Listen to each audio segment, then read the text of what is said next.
안녕하세요. 가족을 분탕질하던 한심한 찌질이를 물리친 40대 여성입니다. 배우자에 대한 믿음이라는 게 있죠. 분명 좋은 사람이라던가 절대로 거짓말을 하지 않을 거라던가 혹은 이성 문제를 일으키지 않을 거라던가 하는 부부 사이의 믿음과 신뢰 말입니다. 저희 집안에 저런 신뢰를 개똥으로 여기는 놈이 하나 굴러 들어왔어요. 저는 그놈 때문에 겪었던 가족 간의 불화와 그놈의 한심한 최후에 대해 이야기를 시작하려고 합니다. 저는 몸을 움직이길 좋아하는 활동적인 사람이에요. 특히 운동에 관심이 많아 남들 다 공부하던 학창 시절에 저는 복싱을 배우러 다녔습니다. 다녀왔습니다. 엄마, 예슬이는요? 방이 조용하네요. 공부하지. 그러니까 조용히 가방만 두고 옷만 꺼내와. 탱자탱자 놀던 애가 갑자기 고2 때부터 대학에 가고 싶다더니 요새 무서울 정도로 공부에만 집착한다니까. 장하지 않니? 활동적인 저와 다르게 저와 연년생이었던 여동생은 조용하고 집에만 있기를 좋아했어요. 그러다 무언가에 한 번 꽂히면 무서울 정도로 몰두하는 성격으로 저는 그런 여동생이 대단하다고 생각했습니다. 저는 운동할 때를 제외하면 그렇게 집중력이 있는 성격이 아니었거든요. 이렇듯 서로 성격은 정반대였지만 같은 방을 쓰던 우리 자매는 굉장히 사이가 좋았어요. 거기다 부모님의 사이도 원만했으니 저는 우리 가족이 이만하면 평범하고 행복한 편이라고 생각했죠. 하지만 동생이 공부할 거라고 선언했던 해의 어느 날 제 환상은 산산조각나고 말았습니다. 이게 벌써 몇 번째야? 저번에 걸렸을 때 내가 다음엔 절대 못 봐준다고 얘기했지? 그 여편네한테 또 얼마를 퍼다 줬어. 이 발정난 짐승 자식아. 넌 당장 이혼이야. 알고 보니 부모님은 저희 앞에서만 사이가 좋은 척 하셨던 거더라고요. 아버지란 인간은 가족을 두고 상습적으로 바람을 피우고 있었던 겁니다. 결국 참지 못한 엄마는 아버지와 대판 싸움을 벌였는데 술에 취한 아버지는 싹싹 빌지 못할 망정 엄마에게 손찌검까지 하더라고요. 놀란 저와 동생은 경찰에 신고를 하고 엄마를 보호했죠. 이후 엄마는 우리를 데리고 옆 동네에 사시던 이모 집으로 피신을 가셨습니다. 그리고 그곳에서 이혼 소송을 통해 영원히 아버지와 남남이 되셨죠. 저와 동생 또한 아버지란 인간에게 정이 떨어져 이후 40이 넘은 지금까지 단 한 번도 아버지와 연락을 하지 않았어요. 다시 집을 얻은 우리 세 모녀는 점차 일상을 되찾아갔어요. 동생은 그렇게 열심히 공부하더니 결국 수도권에 나름 알아주는 대학에 합격했습니다. 저는 20대 초반에 잠시 프로 복서의 길을 걷기도 했지만 재능의 큰 한계를 느끼고 복서의 길을 접고 말았죠. 그 뒤 저는 무작정 치킨집 알바부터 시작했습니다. 공부도 안 하고 대학도 안 갔던 제가 당장 덤빌 수 있는 건 창업뿐이라고 생각했거든요. 그렇게 저는 알바를 하다 다른 치킨집에 직원으로 취업을 했고 열심히 돈을 모으고 일을 배워 나이 31에 창업의 꿈을 이루었죠. 언니, 진짜 너무 축하해. 우리 언니 뚝심 있는 건 알아줘야 한다니까. 언니 진짜 멋지다. 넌 무슨 화분까지 사왔어. 고마워. 그리고 멋지긴 무슨. 난 네가 훨씬 멋있어. 직장에서도 엄청 인정받고 있다며? 실적도 좋아서 연봉도 쑥쑥 올라가고. 근데 네가 하는 일이 뭐라고 했지? 헤드헌터. 좀 생소하지? 구인하고 있는 회사에 맞춤 인재를 추천해서 회사랑 구직자를 연결해주는 일이야. 처음엔 좀 헤매긴 했는데 노하우를 파악하니까 일이 술술 풀리더라. 식당을 하던 엄마 또한 열심히 살아가는 저와 승승장구하던 여동생을 자랑스러워 하셨습니다. 다행히 제 치킨집은 점차 매출이 안정되어 갔어요. 덕분에 전 2년간 만나오던 남편과 결혼을 할 수 있었죠. 언니, 형부 복싱 동아리에서 만났다고 했지? 모르고 보면 형부는 회사원이 아니라 진짜 운동선수 같아. 몸도 다부지고 말수도 적고 책임감도 강하고 거기다 언니한테 또 얼마나 잘해. 시댁 어른들도 잘해주신다며? 진짜 부럽다, 언니. 제게 부럽다고 말하던 동생은 제가 결혼한 지 2년 뒤 자신도 결혼을 하겠다며 남자를 한 명 데려왔어요. 예비 제부는 건축 인테리어 회사를 다니고 있다고 했는데 사람이 뭔가 껄렁껄렁하고 날티가 나 보여 제 눈엔 영 별로더군요. 너 그 남자랑 꼭 결혼해야겠어? 그래, 이 엄마 눈에도 네가 많이 아까워 보이더구나. 집에 들어올 때부터 껌을 질겅질겅 씹고 있던 모습도 그렇고 엄마도 영 마음에 안 들어. 그 남자가 돌아간 후 엄마와 저는 여동생을 설득하려 들었습니다. 그럼에도 불구하고 여동생은 굉장히 강경하게 나왔는데 고집을 부리는 이유가 무척 놀랍더군요. 언니, 내가 대학 다닐 때 엄청 좋아했던 인기 많은 다른 과 오빠 기억나지? 나 4년 내내 짝사랑했었잖아.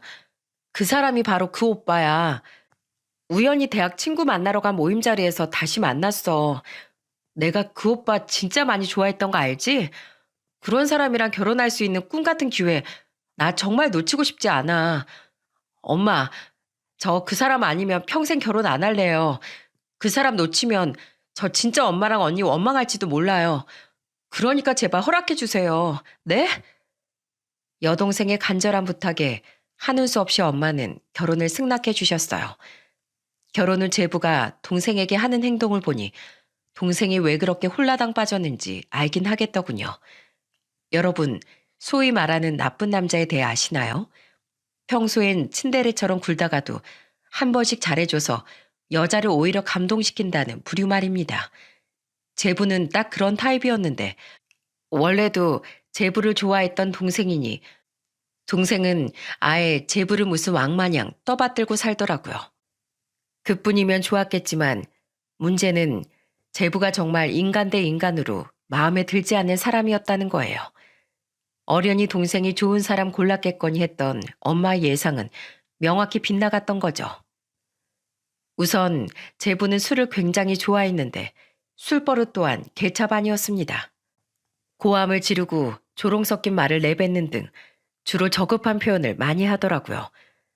저와 동생은 아버지 일로 술버릇이 안 좋은 사람을 굉장히 싫어했건만 눈에 콩깍지가 단단히 씌인 동생은 그런 제부를 감싸주기 바쁘더군요. 그러다 언제 한 번은 저희 엄마에게 장모님이 재미없게 굴어서 장인어른이 바람이 난 거라는 망언까지 해 저는 제부를 굉장히 싫어하게 되었어요. 하지만 동생은 제부에게 화를 내는 제게 오히려 역정까지 내더라고요. 저를 말리는 엄마를 봐서 그날은 그냥 넘어가긴 했지만 저는 그 이후 제부에 대한 정이 거의 떨어진 상태였습니다. 명절 때 봐도 그냥 형식상 인사와 안부 정도만 주고받았죠. 하지만 2년 뒤 저는 그런 제부를 완전히 손절하고 말았어요. 제부, 건축 인테리어 가게 창업 축하해요. 제부도 이제 저처럼 사장님이네요. 제부는 회사를 나와 자기 가게를 차렸습니다. 솔직히 제부가 싫었지만 그래도 가족인데 축하할 일은 해줘야 한다고 생각해 저와 남편은 소고기까지 사들고 동생의 집에 찾아갔어요. 하지만 돌아온 제부의 대답에 그만 전 기분이 확 상해버리고 말았죠. 에이, 그건 아니죠. 사장이라고 해도 급이 다르잖아요. 전 엄연히 전문가고 처형은 그냥 자영업자인데. 제부, 뜻은 알겠는데 왜 말을 그렇게 해요? 급이 다르다뇨. 아니, 그렇잖아요. 전 대학 시절부터 전공한 사람이고 처형은 주먹질하다가 실패해서 할 거 없어서 치킨집 알바 시작한 거라면서요. 그거 아무나 다 하는 일인데 저랑 같은 급 취급받으려고 하면 제 입장에선 좀 그렇죠. 제부, 좋은 날 선물까지 들고 온 사람한테 너무 무례하잖아요. 제부의 입을 확 쥐어 비틀고 싶더군요. 저는 결국 제부에게 화를 냈는데 제 동생은 그 와중에도 왜 괜히 사람한테 시비를 거냐며 오히려 저를 탓하더군요. 오죽했으면 그 순한 남편까지 제 동생과 제부에게 화를 냈겠습니까?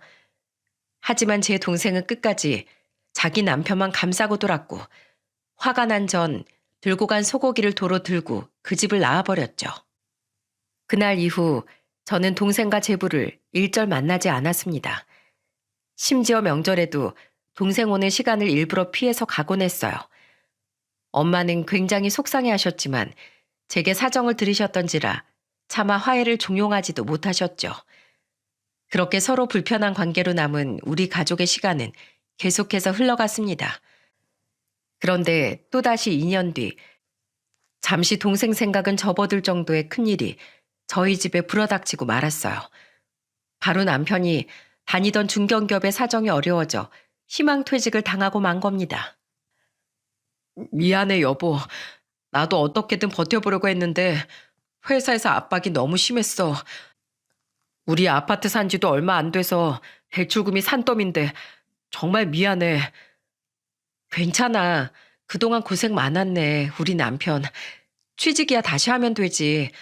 이참에 푹 좀 쉬어. 휴가라고 생각하자, 우리. 하지만 나이 때문이었을까요? 남편의 재취업은 쉽지 않았습니다. 남편의 회사에 수도 없이 많은 이력서를 넣었지만 번번이 취업에 실패하고 말았죠. 급한 대로 대리운전을 뛰던 남편은 자꾸만 위축되어 갔어요. 그런데 실직하고 1년이 조금 넘은 어느 날 남편은 드디어 취직을 했다며 퇴근한 제게 말해주더라고요. 취직? 너무 축하해, 여보. 무슨 회사인데? 당신 전에 일하던 거랑 비슷한 직종이야? 아니, 그게 사실은 회사는 아니고 나 건축일 해보려고 건축 관련 사무실에 취직했어. 뭐? 경력도 없는데 어떡해. 사장이 좋은 사람이라 흔쾌히 받아주더라. 처음에는 어쩔 수 없이 월급을 적게 받긴 할 텐데 그래도 비전이 좋은 것 같아. 일 열심히 배우고 경력 쌓아서 자격증 따면 나중에 내 가게도 차릴 수 있겠더라고. 그래? 건축이면 뭐 건물 짓는 현장에서 일하는 거야? 아니, 실내 인테리어 건축하는 거야. 그럼 그 제부가 하던 일이랑 비슷한 거네? 그런가? 신서방한테 내가 영 관심이 없어서 그런지 기억이 잘 안 나네. 아무튼 나 열심히 할게, 여보. 조금만 더 나 믿고 기다려줘. 남편은 대충 말을 얼버무리더니 얼른 씻으라며 저를 화장실로 밀어넣더군요. 그때 이상한 남편의 낌새를 눈치챘어야 했는데 저는 그러지 못했습니다. 당시 치킨집 매출이 한창 많이 올라 매일이 피곤했던 때였거든요. 여보, 입술이 터졌잖아. 왜 이래? 저번에 가슴에 했던 멍자국도 그렇고 당신 왜 일만 갔다 오면 상처가 생겨 있어? 그런데 남편이 일을 시작한 지 1년이 지났을 때부터 남편의 얼굴엔 피로가 날로 쌓여갔어요.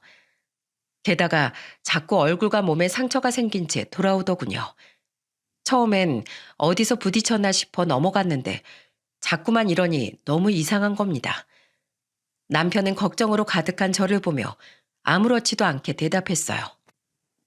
별일 아니야. 내가 일할 때 너무 과격하게 움직이나 봐. 그래서 자꾸 자재를 떨구고 발판 위에서 떨어지기도 하고 그래서 생긴 상처야. 앞으로는 조심할게. 하지만 그로부터 한 달쯤 지났을 때 저는 혼자서만 속끓이던 남편의 엄청난 진실을 알게 되고 말았습니다. 어느 날 조금 늦는다던 남편은 밤 12시가 넘어서야 비틀대며 집에 들어왔어요. 그것도 잔뜩 술에 취해서 말이죠. 아유, 술 냄새. 술도 잘 안 마시던 사람이 무슨 술을 이렇게 많이 마셨어. 아, 그냥 너무 답답해서 술 한잔 했어. 제가 물을 가져오니 현관 옆 벽에 기대 있던 남편은 물을 벌컥벌컥 들이키더군요. 그러더니 갑자기 그대로 바닥에 철퍼덕 주저앉는 게 아니겠어요? 게다가 이내 닭똥 같은 눈물까지 뚝뚝 떨구기 시작해 저를 굉장히 당황하게 만들었죠. 여보, 왜 울어? 어? 당신 무슨 일 있지? 나한테 말해봐. 어? 여보, 그냥 사는 게 너무 힘들다. 내 자신이 너무 한심해. 뭐? 당신이 왜 한심해? 여보, 나 사실 신서방 손아래 동서한테 맞고 살아. 나 참 한심하지? 사실 내가 일하는 곳 사장이 바로 신서방이야. 내가 신서방한테 먼저 가서 머리 숙이고 부탁했어. 나 일 좀 알려달라고. 앞날이 너무 막막해서 기술 좀 가르쳐달라고 했어. 그래서 나 그동안 신서방 따라다니면서 일한 거야. 근데 나 더는 못 버티겠어. 너무 굴욕적이고 힘들어. 그리고 우리 처제한테도 너무 미안해. 여보. 엉엉 울던 남편은 그대로 바닥에 쓰러져 잠에 들어버리더라고요. 하는 수 없이 저는 있는 힘을 다해 남편을 질질 끌어 겨우 안방 바닥까지 옮겨놓을 수 있었습니다. 그리고 다음 날 저는 잠에서 깬 남편에게 물을 가져다 주며 쥐잡듯이 추궁하기 시작했어요. 당신 어제 그거 무슨 말이야? 당신 여태 나한테 숨기고 제부 아래에서 일했어? 그리고 예슬이한테 미안하다는 건 또 무슨 말인데? 아, 어제? 얼른 바른 대로 말 못해? 아, 알았어. 그동안 숨겨서 미안해, 여보. 근데 나 정말 앞길이 너무 막막했어. 그래서 자존심 다 굽히고 신서방한테 가서 부탁한 거야. 당신이 알면 화낼 게 뻔하니까 당신하고 처제한테 비밀로 하고 나한테 일 좀 알려달라고. 근데 웬일로 신서방이 군소리 없이 알겠다고 하더라? 가족끼리 도와야 하는 거 아니냐면서 말이야. 근데 일을 알려주겠다는 사람이 거의 1년 내내 허드렛 일만 시키더니 나중엔 담배랑 술 심부름에 내가 조금이라도 잘못하면 욕설도 서슴지 않더라. 아무래도 우리한테 가지고 있던 앙심을 그렇게 푸는 것 같았어. 그래도 여기 아니면 어디서 또 돈 받으며 일 배우겠냐는 생각 하나로 버텼어. 근데 2달 전 내가 뭔가를 본 후로 신서방이 나한테 하는 행동이 더욱 심해지더라고. 당신이 뭘 봤는데? 남편은 제 눈치를 보더니 한숨을 푹 쉬었습니다. 그리고는 죄진 사람처럼 어깨를 잔뜩 움츠린 채 말을 이었죠. 2달 전에 집에 거의 다 와가는데 그날 일찍 퇴근했던 신서방한테서 전화가 오더라고. 받아보니까 잔뜩 취해서는 자기 좀 데리러 오라고 명령하더라. 근데 가보니까 엄청 큰 유흥업소더라고. 알지? 방에서 여자 끼고 술 마시는 곳. 신서방이 전화를 안 받길래 하는 수 없이 거기 들어가서 직원한테 신서방 이름을 물어보니까 웬걸? 직원이 바로 알더라고. 그 가게 단골이래. 게다가 기본적으로 직원들한테 반말 찍찍하고 술 취하며 행패 부리는 건 기본인 최고 진상이라 모르는 직원이 없다더라. 내가 가족이라고 하기 민망해서 부하 직원이라고 날 소개하니까 내가 편하게 느껴졌는지 나한테 많이 힘드냐고 물으면서 술술 다 얘기해 주더라고. 게다가 신서방 그 가게에서 일하는 여자랑 바람까지 난 상태라더라.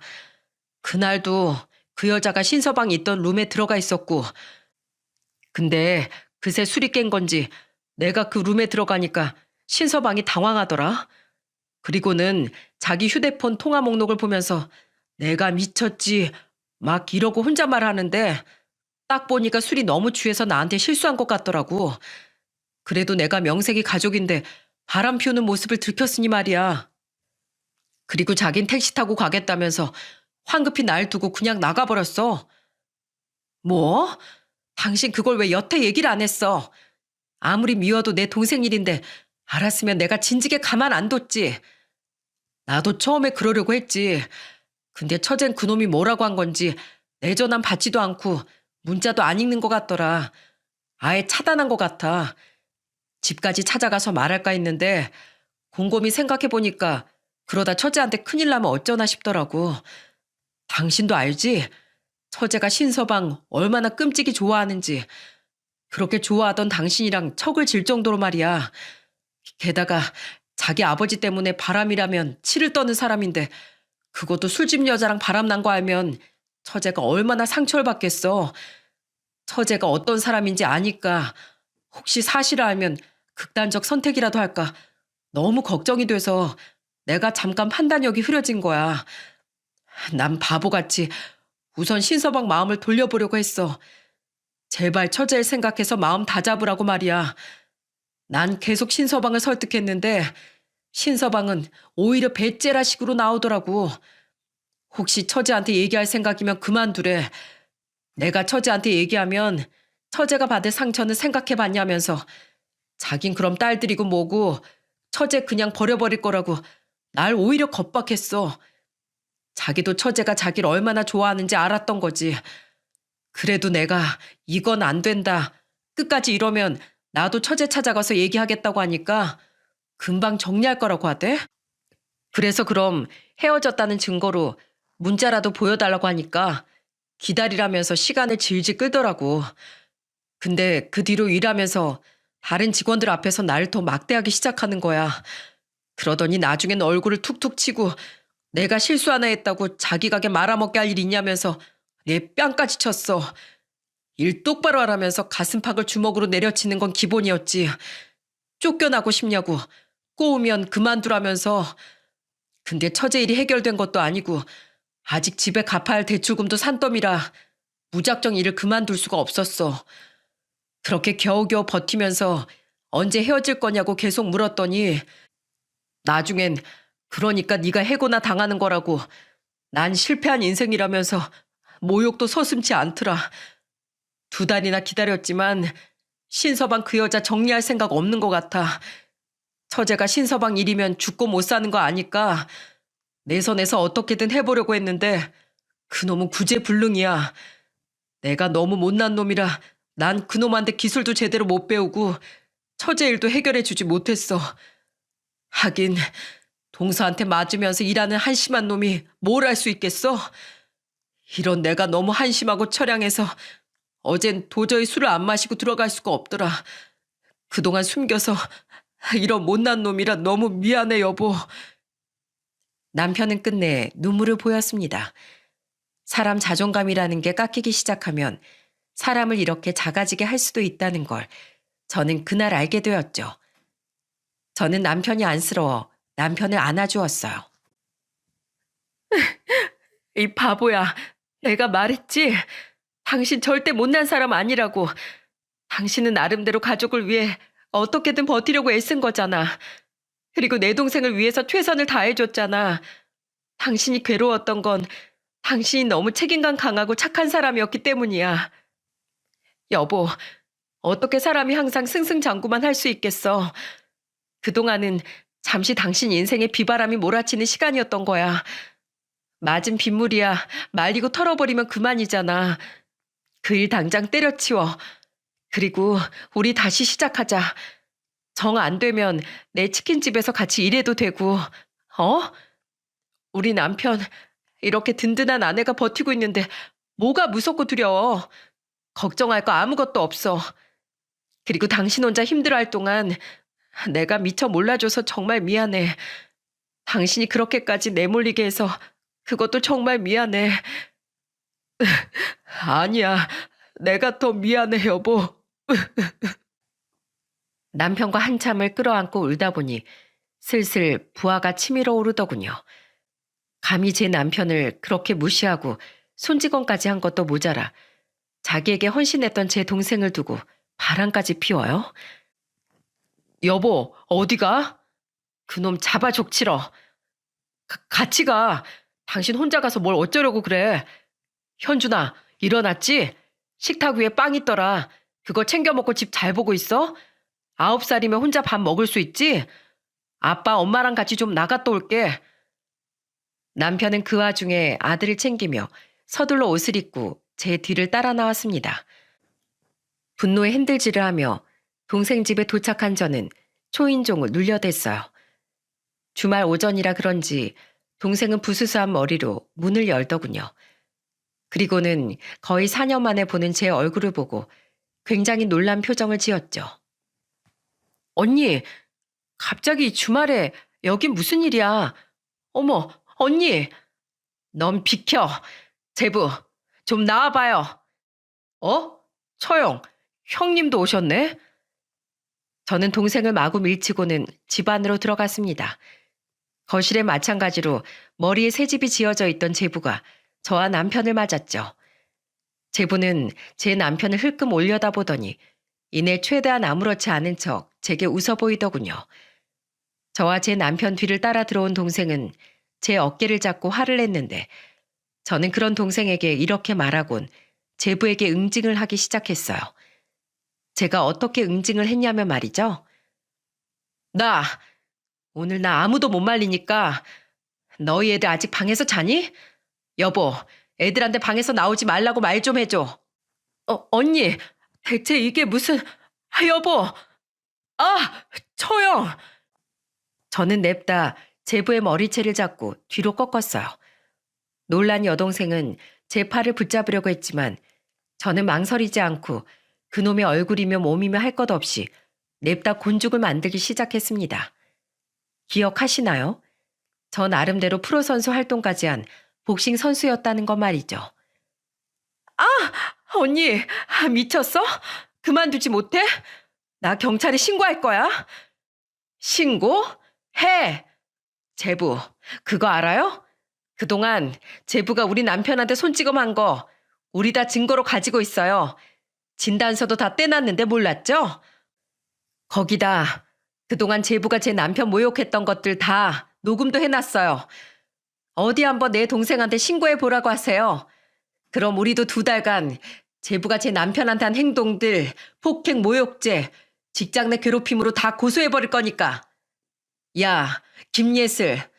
내 남편이 실직하고 나서 네 남편한테 일 좀 배우게 해달라고 부탁했단다. 너랑 나한테 비밀로 하고. 근데 그동안 일 가르쳐준 건 거의 없고 그동안 내 남편 무시해대면서 손찌검까지 했대. 이러니 내 눈이 안 돌아? 여보, 신고하지 마. 처형, 제가 잘못했어요. 네? 이러다 저 죽어요. 형님, 제가 잘못했습니다. 제발 처형 좀 말려주세요. 그럼 내가 살라고 때리겠어요? 진짜 열받아서 존댓말도 못 해먹겠네. 야, 내 남편이 실패한 인생이라고? 제대로 실패해본 적도 없는 놈이 어따 대고 그따위 망발을 해?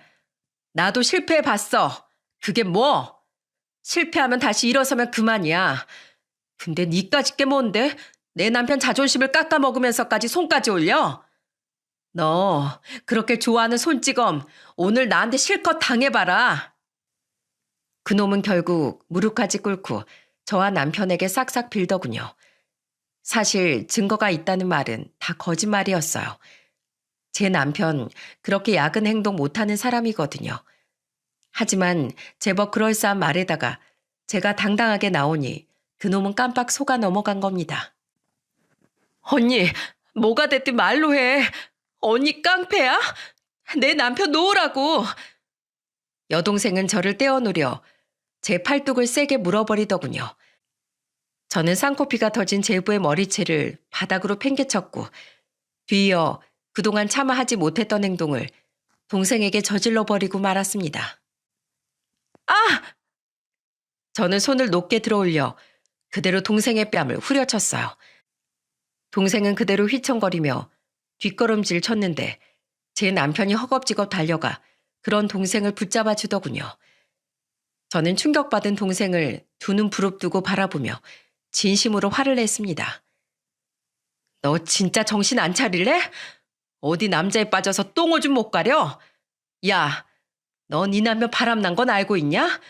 그것도 술집 여자랑 맨날 그 여자 만나러 비싼 돈 턱턱 내면서 유흥업소 다니는 거 알고 있냐고. 내 남편이 그거 알고 나서 너 걱정돼서 여태 네 남편 설득하고 있었대. 거기다 대고 네 남편은 오히려 내 남편한테 잘리고 싶냐고 갑질에 손찌검을 해댔단다. 저게 인간이니? 근데 설마 그거 다 알면서도 내 남편 연락처 차단해 놓은 건 아니지? 또 네 남편에 대해 싫은 소리 할까 봐. 바람? 그리고 차단이라니. 난 형부 연락처 차단한 적 없어. 정말이네? 혹시 당신 내 휴대폰 만졌어? 그리고 언니 말이 다 무슨 소리야? 언니 말이 다 사실이냐고. 그게... 동생은 황급히 자신의 휴대폰을 확인하더니 표정이 일그러지더군요. 그리곤 제부에게 따져 묻기 시작하자 제부는 당황한 표정으로 말을 더듬더라고요. 알고 보니 동생의 휴대폰에서 제 남편을 차단시킨 것도 바로 제부의 지시였던 겁니다. 제 남편이 처제에게 말할까봐 일부러 손을 써둔 거죠. 예슬이 너 우리 아버지란 인간 기억나지? 바람난 주제에 엄마한테 손찌검까지 한 쓰레기 같은 인간. 근데 네가 지금 똑같은 놈이랑 살고 있는 거야. 우리가 그렇게도 혐오했던 인간을. 너 그런 아버지를 둔 자식이 얼마나 큰 상처를 받고 살아가는지 잘 알고 있지? 너한테 신 콩깍지 때문에 네 딸들한테까지 똑같은 상처 주고 싶어? 그러고 싶지 않으면 이제 제발 정신 차려. 자, 이것 봐. 저는 동생의 면전에 사진 하나를 들이밀었습니다. 그건 바로 차에서 남편이 제 휴대폰으로 보내준 증거 사진이었어요. 남편은 혹시 증거가 필요할까봐 며칠 동안 제부의 뒤를 밟아 제부가 술집으로 가서 그 여자와 만나는 사진, 술집에서 나와 팔짱 끼고 유부남이 가선 안 될 장소에 들어가는 사진과 영상까지 전부 찍어놨더라고요. 저는 그중 한 장을 동생의 눈앞에 보여준 거죠.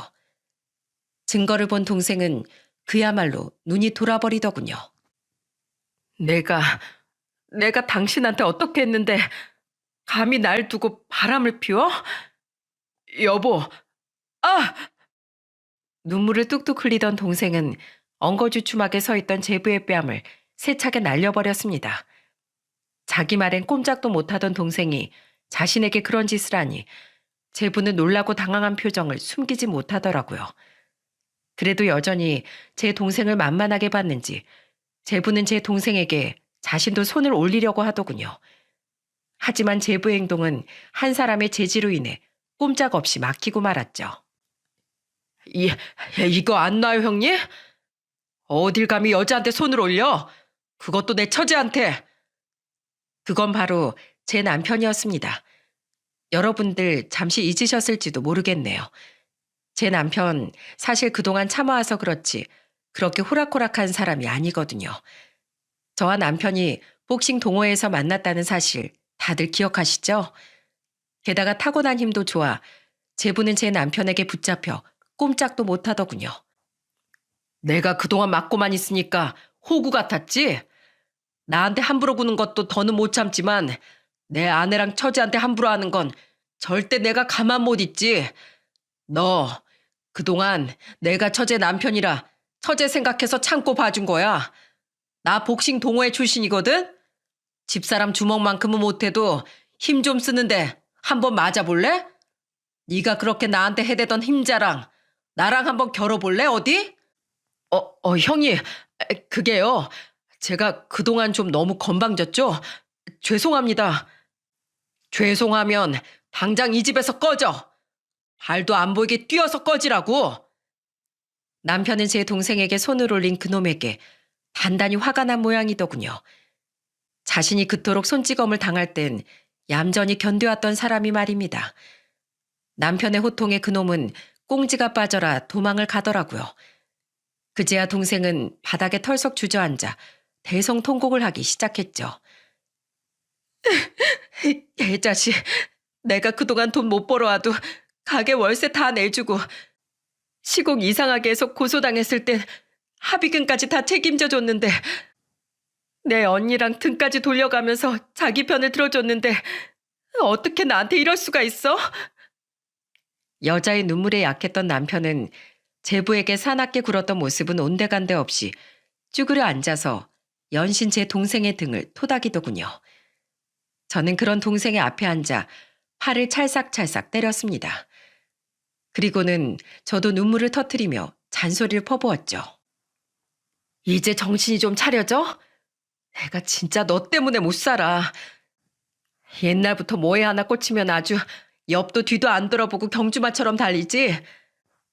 어디 콩깍지가 껴도 썩어 빠진 데 껴져가지고 저런 핵폐기물 같은 놈을 만나. 이제라도 네 애들 생각해서 정신 차려. 언니, 난 언니한테 그렇게 못되게 굴었는데 언닌 나 안 버려줘서 고마워. 저 자식한테 복수해줘서 고마워. 이 웬수야. 이제라도 정신 차려줘서 내가 고맙다. 내 마음속에 항상 네가 얼마나 큰 짐덩이였는지 알아? 아주 등짝을 더 후드려 맞아야 돼. 맞아. 난 맞아도 싸.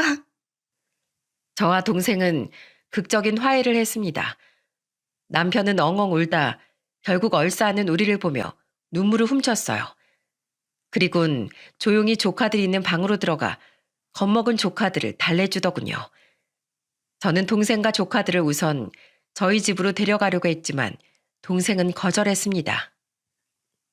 내가 왜, 나 나가면 그 자식이 이 집에 들어와서 두 발 뻗고 잘 거 아니야. 그 자식 그동안 집에 돈 제대로 가져온 적도 별로 없어.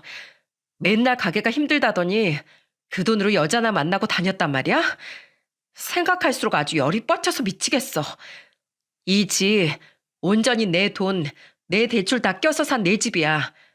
내 집에 그놈 발 들이는 꼴 절대 못 봐. 난 안 가. 하지만 저는 동생이 너무 걱정됐습니다. 결국 저는 남편에게 부탁해 간단한 짐과 함께 아들을 동생 집으로 데려왔어요. 현준이 학교도 가야 되는데 괜찮겠어? 괜찮아. 나랑 네 형부가 차로 태워다 주고 데리러 가면 돼. 그리고 앞으로 너랑 우리 조카들 같이 지켜줄게. 엄마한텐 일 좀 정리된 다음에 말씀드리자. 엄마 걱정하실 거야. 그렇게 우린 동생의 집에서 며칠간의 합숙을 하게 되었습니다.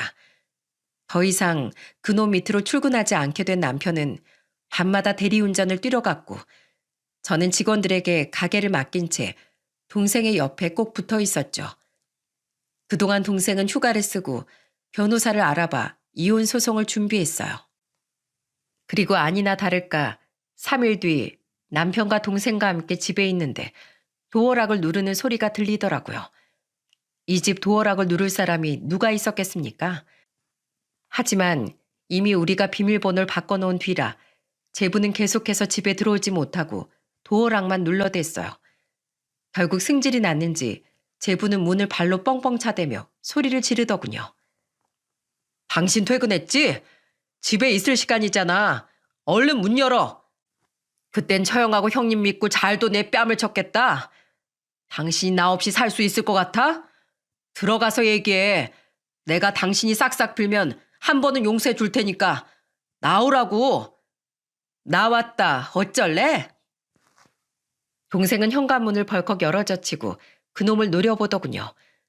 도끼 눈을 뜨고 제 동생을 노려보던 그놈은 뒤에 팔짱을 끼고 서 있던 저와 남편을 보곤 얼굴이 사색이 되더라고요. 그러거나 말거나 동생은 그놈에게 싸늘하게 말했습니다. 용서 같은 소리 하고 있네. 용서를 구할 건 내가 차려준 가게에서 번 돈 술집 여자한테 다 쓸어다 바치고 우리 형부한테 몹쓸 짓까지 한 당신 아니야? 여보, 나 누군지 몰라? 당신이 그렇게 좋아하던 당신 남편이잖아. 그게 뭐? 너 아주 사람을 호구로 본 모양인데 이미 내 콩깍진 벗겨졌어. 당신이 바람을 피운 그 순간 당신은 내가 참아줄 수 있는 마지노선을 넘어버린 거야. 당신 가게로 이혼소장 보낼 테니까 그거나 잘 받아봐. 그리고 바람 피운 더러운 낯짝 우리 딸들 앞에 디밀었다간 국물도 없을 줄 알아? 여보, 잠깐만. 그럼 나 어디 가서 살라고? 나 그동안 찜질방에서 잤단 말이야.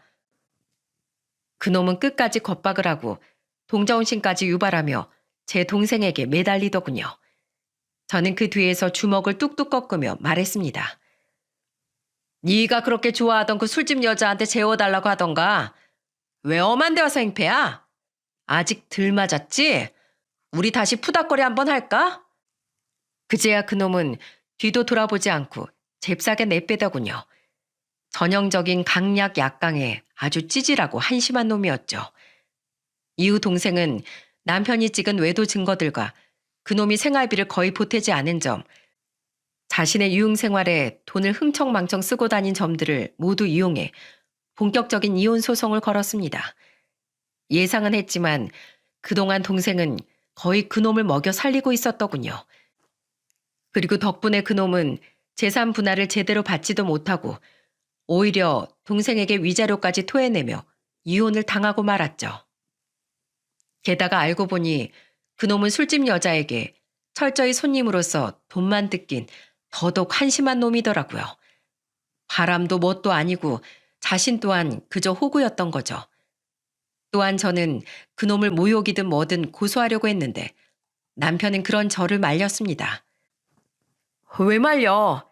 증거가 없어도 같이 일하던 사람들한테 증인이라도 서달라고 하면 되잖아. 아니야, 그만두자. 그러다 그놈이 당신을 폭행으로 고소하면 어떡해? 최소 전치 3주 나왔을 것 같은데. 그게 뭐 대수야? 난 그놈 이대로 가만두기 싫어. 그런 놈은 우리가 아니어도 어디서든 벌을 받게 될 거야. 그리고 당신 나 대신 충분히 복수해줬잖아. 솔직히 이러면 안 되지만 당신이 그놈 곤죽 만들었을 때 나 좀 통쾌했어. 그걸로 충분해. 난 못했던 일 대신해줘서 정말 고마워 여보. 이후 동생은 집을 팔고 조카들과 엄마의 집으로 들어가게 되었습니다. 나중에 자초지정을 들은 엄마는 펑펑 울며 우리를 양팔로 끌어안으시더군요. 아이고, 고생 많았다 내 새끼들. 어디 집에 그런 놈이 들어와서 집안을 난장판으로 만들어 놨다니. 엄마가 힘이 못 돼줘서 미안하다. 그리고 김서방, 정말 몸고생 마음고생 전부 다 많았네. 그리고 내 딸들 옆을 지켜줘서 정말 고마워. 엄마는 동생의 이혼을 마음 아파하셨지만 회복된 저와 동생의 관계에 무척이나 기뻐하기도 하셨어요. 저 또한 동생과 화해하게 된 것이 너무 좋아 전보다 엄마의 집에 자주 찾아갔는데 그때 동생의 시댁 이야기를 들으니 그것 또한 가관이더군요. 네 시댁 결국 너한테 사과 한마디 안 했어? 그런 놈인 거 모르고 결혼한 내가 등신이라더라. 자기들은 잘못한 거 없다면서 이혼했으니 된 거 아니니? 아유, 그 나물에 그 밥인 집안이로구나. 엄마는 멸치똥보다도 못한 집안이라며 멸치똥을 떼며 말씀하셨습니다. 그런 엄마의 말이 너무 웃겨서 저와 동생은 그만 픽 하고 웃어버리고 말았죠. 그 일이 있고 1년이 지난 지금 우리는 전보다 더욱 화목한 생활을 하고 있어요. 엄마는 작은 딸과 손녀들까지 함께 살게 되어 요즘 굉장히 즐거워하십니다. 내가 다 큰 딸들 부담될까봐 말은 안 했어도 사실 외로웠다. 오죽하면 빈집에 들어오기 싫어서 내가 장사를 더 오래 하고 냈잖니. 근데 김서방 새로 간 회사는 어떻다니? 일은 할만하대? 네, 무엇보다 예슬이가 소개시켜준 회사인데 어련하겠어요. 우리 남편 요새 완전 얼굴 폈다니까요. 오늘도 회사 사람들이랑 주말 등산 간다고 여기 못 온 거예요. 하지만 그 누구보다도 행복해하는 사람은 바로 제 남편이에요. 우리와 화해 후 특히 남편에게 미안해했던 동생은 남편에게 사과를 하고 싶다고 말하더군요. 그런데 그 사과라는 것이 바로 자신의 능력을 10분 발휘해 남편과 잘 맞을 좋은 회사를 물색해주는 일이었어요. 게다가 그 회사의 특징까지 아주 열심히 분석하고 연구해 저희 남편의 면접에 아주 큰 도움을 주었답니다. 물론 좋은 팁을 준 거지 부정적인 방법을 쓴 건 아니었고요. 덕분에 남편은 5개월 전 중견까지 못 돼도 탄탄한 강소기업에 취업을 할 수 있었어요. 그것도 전보다 연봉도 약간 올려서 말입니다. 남편은 최종 합격을 한 날 어린애처럼 엉엉 울며 기뻐하더군요. 저 또한 그런 남편의 모습에 울컥해 남편을 끌어안고 함께 울었죠. 사실 그 일 진짜 내 적성이 아니었어. 다시 원래 하던 일 할 수 있게 해준 처제한테 나 매일 밤 감사하고 있어. 진심이야. 예슬인 밤마다 나랑 당신한테 감사하고 있다던데? 감사한 마음이 넘치는 행복한 집안이네 우리 집. 이렇게 모두들 평화롭게 살던 와중 석 달 전 불청객 한 명이 동생에게 전화를 걸었어요. 다들 예상하시겠죠? 그 사람은 바로 그 자식 전 제부였습니다. 함께 있던 저는 받지 말라고 했지만 동생은 혹시 마지막 사과라도 하려는 거 아니냐면서 전화를 받더군요. 여보, 잘 지내? 이쯤 되니까 슬슬 나 보고 싶지 않아? 당신도 술 먹었어? 혀가 꼬였네. 잠시라도 당신이 진심으로 사과하려는 게 아닌가 싶었던 내 자신이 미워진다. 헛소리 할 거면 빨리 끊어. 잠깐만. 여보, 사실 나 지금 서울 말고 완전 지방 촌동네에서 지내고 있어. 내 가게 망했다는 얘기 누구한테든 들었지? 가뜩이나 계속 적자였는데 당신한테 위자료 주고 그 술집 여자한테 매달리다가 돈도 다 잃어서 월세를 못 냈었어. 그동안은 당신이 월세 내줬었잖아. 결국 나한테 거의 유일하게 남은 재산인 가게 보증금도 많이 까여서 가게 빼서 어떻게든 버텨보려고 했는데 내 소문이 어떻게 난 건지 서울에서 일자리 구하는 게 쉽지 않더라고. 그 와중에 또 전에 시공한 집주인한테 소송 걸려서 남은 보증금에서 또 돈 뜯겼어. 그래서 어떻게든 먹고 살라고 여기로 내려온 거야. 워낙 총구석이라 박봉도 이런 박봉이 없어. 우리 집에선 창피한 자식이라고 내 전화 아예 받아주지도 않아. 여보, 나 이 정도 벌 받았으면 충분하지 않아? 나 한 번만 용서해주면 이제 진짜로 당신하고 애들만 보면서 살게. 형님 내 기술 배우고 싶어 하시지 않았어? 그것도 내가 무료로 도와드린다고 해. 여보, 나 신건우야. 당신이 그렇게 좋아하던 신건우. 에휴, 한심하다 한심해. 당신 신건우 맞네. 내가 단단히 썩은 콩깍지가 씌어서 미처 몰랐던 그 찌질한 인간 신건우. 넌 인생 진짜 왜 그러고 사냐? 우리 형부한테 너랑 몇 번 일했던 인부 한 명이 나중에 사과 전화 왔더라. 그때 자기도 입에 풀칠해야 돼서 당신 행동 못 막아줘서 미안하다고. 그리고 그때 그 사람이 말해주던데 당신 그 바닥에서 실력 없고 인부들 대우도 개떡 같기로 유명했다고. 내가 시공 잘못해서 몇 번 고소당할 때부터 알아봤어 했는데 그러니까 가게가 잘 될 리가 있었겠어? 가게 망하고 사람들이 일자리 안 준 건 다 당신이 자초한 일인 거야. 너 나랑 결혼한 것도 내가 돈 잘 벌어서 물주처럼 잡았던 거지? 이제 알겠네. 내가 얼마나 등신천치였는지. 당신 혹시 나처럼 정신 빠진 불쌍한 여자 또 만들지 말고 앞으로 그냥 혼자 쭉 살아. 그럼 적어도 지금보다 우리 애들한테 창피한 아빠는 안 될 테니까. 당신이란 먹구름이 거치니까 내 인생이 이렇게 쾌적할 수가 없어. 그러니까 두 번 다시 내 앞에 나타나지 마. 이 초미세먼지 같은 불쾌하고 찝찝한 자식아. 동생의 마지막 말에 저는 그만 박장대소를 하고 말았습니다. 그리고 무엇보다 그놈에게 헤어나오지 못하던 동생의 강단 있게 변한 모습이 속 시원하게 느껴졌죠. 이렇게 약 10년간의 우여곡절을 뒤로하고 우리 집안엔 다시 평화가 찾아왔습니다. 동생은 얼마 전 다 같이 술을 마시며 저에게 이렇게 말했어요. 내가 정말 바보 같았어. 남자에 미쳐서 진짜 날 위해주는 진정한 가족도 몰라보고 내 딸들만은 부디 나처럼 바보같이 안 자라도록 잘 키우고 싶어. 그러니까 언니, 부족한 날 위해서 언니가 좀 도와줄래? 내가 더 이상 헛짓거리 못하게 옆에서 언니가 잘 잡아줘. 동생의 부탁처럼 저는 앞으로 동생이 또 다른 잘못된 행동이나 선택을 하지 않게 항상 곁을 지켜주며 살아갈 거예요. 남편과 함께 말입니다. 만약 또다시 정신 못 차리고 헛짓거리를 한다면 그땐 손바닥이 아니라 주먹으로 뺨따구를 날려줄 생각입니다. 아주 정신이 번쩍 들도록 말이죠. 그리고 마지막으로 저는 어렵게 찾은 남편의 자존감과 자신감이 없어지지 않도록 남편에게 보다 든든한 아내가 되어 가정을 잘 지켜나가려고 합니다. 여러분의 가족 중에도 이처럼 방황하거나 마음에 눈 가리기가 쉬운 사람들이 있나요? 저는 부디 가족으로서 그런 분들을 외면하지 말아달라는 이야기를 하고 싶어 이렇게 사연을 보내게 되었습니다. 사람은 누구나 실수를 하고 어두운 시기를 겪는 것 같아요. 마치 제 동생과 남편처럼 말이죠.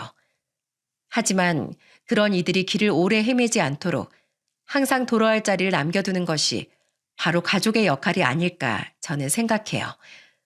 어렵게 다시 행복을 찾은 저희 가족에게 더 이상의 불행이 없기를 모두들 응원해 주시면 감사할 것 같습니다. 저 또한 여러분의 가정에 끝없는 평화가 찾아오길 간절히 바랍니다. 끝까지 들어주셔서 감사합니다.